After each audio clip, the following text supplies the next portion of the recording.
my daughter's boyfriend, left her in the ER with their sick baby because he couldn't handle being a dad. I kicked him out myself. 3 years later, he came back married and expecting, asking if my daughter could forgive and forget. I was 19 when I gave birth to my daughter. Her name was Mia. She had this tiny tuft of dark hair and these huge brown eyes that never seemed to blink. I remember the nurse saying she looked like she was already trying to understand the world. At the time, I was living out of a friend's spare bedroom and working 2 jobs just to keep from going back to my stepdad's place. He was the kind of man who liked to keep things quiet, and if you stepped out of line, he made sure you regretted it. I never talked much about him, but that silence came from fear, not forgiveness, and it played a part in everything that came after. Component placement, and if you made noise, he made sure you remembered not to do it again. Mia's dad wasn't in the picture. He had ghosted me the second I told him I was pregnant, said he had to go visit his brother in Texas and just never came back. Honestly, I didn't expect him to. The only thing he ever brought to my life was chaos, the kind that shows up drunk at your apartment at 2 a.m. and punches holes in the drywall while crying about his ex. After Mia was born, things got harder. The friend I was staying with told me I had to figure something else out after a couple months because she couldn't afford to have a baby around. I applied for assistance, but it was slow. I kept going back and forth in my head trying to figure out how to make it all work. One night, I caught myself staring at Mia while she slept on a pile of folded towels because I didn't have a crib. She was so peaceful.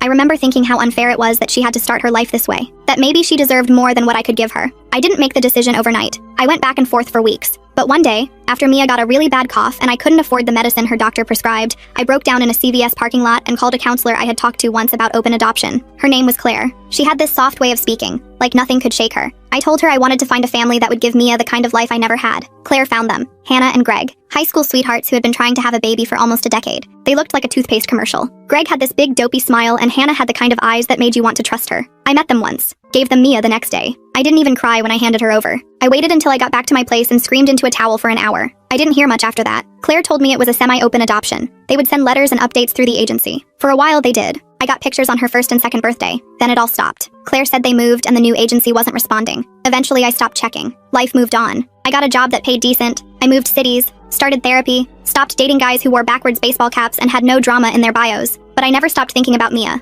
not even for a day. 15 years later, I was in line at the DMV trying to renew my ID when I got a call. My boyfriend at the time, Marcus, had just walked out on me the night before, took half our stuff, didn't even leave a note. So when I saw a random number pop up, I almost didn't answer, but I did. And I'll never forget the voice on the other end. She said, "Hi, is this? Were you ever named Emily Carter?" My stomach dropped. I hadn't used that name in years. I changed it legally after the adoption. I asked who was calling and the girl said, "I think you're my birth mom. I'm Mia." I swear my knees almost gave out. The lady behind me asked if I needed to sit down. I didn't even answer. I just walked out of the DMV without saying anything. I sat in my car with the phone still pressed to my ear. Mia told me she had found my name on a document in her parents' safe after they passed away in a car accident a year ago. She'd been looking for me ever since. She said she didn't want anything, just to talk, just to know. We met the next day at a diner halfway between our cities. She was taller than me. Same eyes, same laugh. When she hugged me, I almost lost it. We sat there for hours, just talking. She told me about her